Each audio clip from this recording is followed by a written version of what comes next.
Welcome to DEMOCREPUBLIX, where we cover the real news and history that matters to we the people. Origins.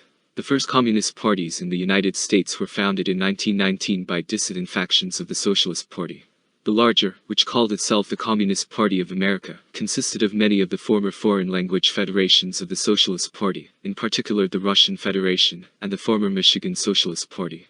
The other, named the Communist Labor Party, was led by Benjamin Gitlow and John Reed. The parties immediately became subject to raids by agents of Attorney General A. Mitchell Palmer and local authorities. These raids resulted in a sharp drop in party membership and, in January 1920, forced the communists to go underground. Early years. In May 1921, under strong pressure from the Third Communist International, or Comintern, the communist groups in the United States were united as the Communist Party of America. The Comintern also forced a change away from revolutionary militancy to working through established labor organizations and developing a mass following. Accordingly, in December 1921, the Communists organized the Workers' Party of America as a legal, acknowledged organization, and by 1923, the underground party had ceased to function. Attempts were made to work through the growing farmer labor movement of the early 1920s, but they failed, opposed by most farmer labor leaders and progressive leader, Senator Robert La Follette.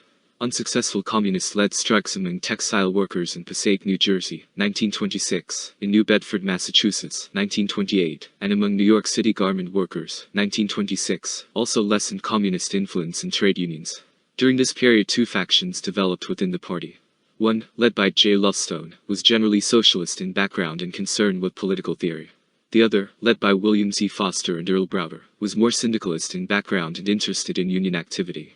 These two groups alternated in party leadership until 1929, when the Comintern ordered that Foster's group gain control to carry out the Comintern policy line established at its Sixth World Congress, 1928. The party was renamed the Communist Party of the United States of America. This era, called the Third Period, saw the development of the theory of social fascism, by which labor and socialist leaders were denounced as more dangerous enemies of the workers than the fascists. American communists also made a major appeal for African American support, calling for the creation of a black republic in the South, on the grounds that African Americans were a national, not a racial, minority.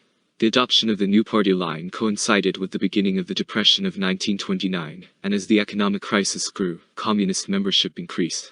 However, its policies isolated the communists both in politics and in the unions, so that despite increased membership and some success in organizing the unemployed, the party's influence remained small. Popular Front in World War II in 1935, the Seventh World Congress of the Comintern, announced another change of direction. It now stressed the need for a Popular Front, a movement to create political coalitions of all anti-fascist groups. In the United States, the Communists abandoned opposition to the New Deal. They entered the mainstream of the trade union movement, and played an important part in organizing new unions for the Congress of Industrial Organizations, CIO, for the first time gaining important positions of power in the union movement. As anti-fascist activists, they attracted the support of many non-communists during this period. The party's attacks on Nazi Germany ended abruptly with the signing of the Hitler-Stalin Non-Aggression Pact in August 1939, and World War II, which immediately followed, was denounced as an imperialist war caused by Great Britain and France.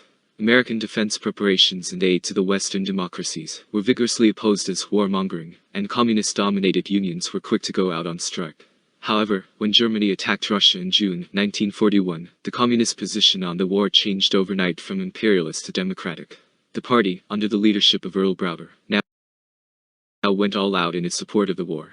Strikes were opposed as a hindrance to the war effort, and in 1944, the U.S. Communist Party disbanded as a political party to become the Communist Political Association.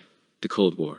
In 1945, Browder's policy was attacked as being one of the right deviationism, and he was replaced by William Foster.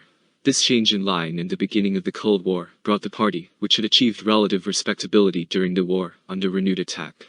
In 1948, the Communists supported the presidential candidacy of Henry A. Wallace on the Progressive Party ticket, but he obtained only slightly more than 1 million votes. Communist influence in labor unions came under increasing attack. The Taft-Hartley Act of 1947 denied the facilities of the National Labor Relations Board to unions that failed to file affidavits, avowing that their officers were not communists, and in 1949-50 the CIO expelled unions that were still communist-dominated. In March 1947, President Truman barred communists or communist sympathizers from employment in the executive branch of the federal government. The sensational confessions of former communists, such as Whittaker Chambers, and increasing evidence of communist espionage, led to highly publicized investigations by Congress, especially by the House Un-American Activities Committee, and the Senate Subcommittee on Government Operations, the Federal Bureau of Investigation, and federal grand juries.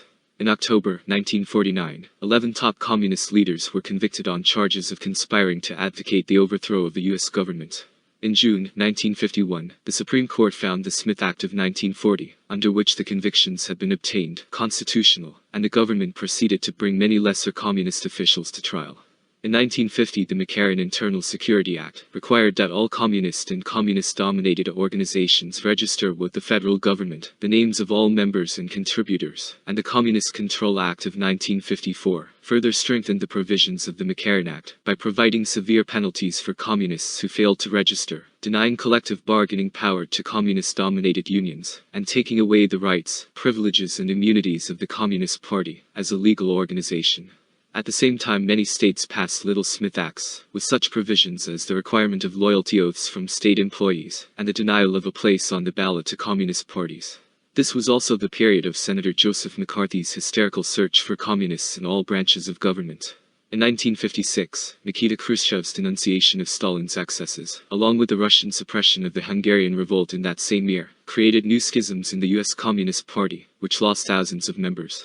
The Supreme Court has upheld many of the provisions of the Smith and McCarran Acts, as they apply to the leadership of the Communist Party, but several decisions of the 1960s substantially voided sanctions against the rank and file, except where some active conspiracy against U.S. security is proved. As a result, the party resumed open activities in 1966, and ran candidates in presidential elections, but the contemporary party is a very minor political force. In the late 1980s, party leader Gus Hall criticized the Gorbachev reforms in the USSR, but as communism collapsed in the USSR, it was claimed that Hall had received $2 million from the Soviet Party. Subsequent declassification, 1995-96, of intercepted Soviet cables, confirmed that party members had indeed spied for the Soviet Union before and during the Cold War, although some scholars questioned the extent to which the cables could be trusted. Let us know what you think. Leave your comments down below. Like, share and subscribe. And check out DEMOCREPUBLIX.com for the latest in news. Until next time. We live in a really nightmare.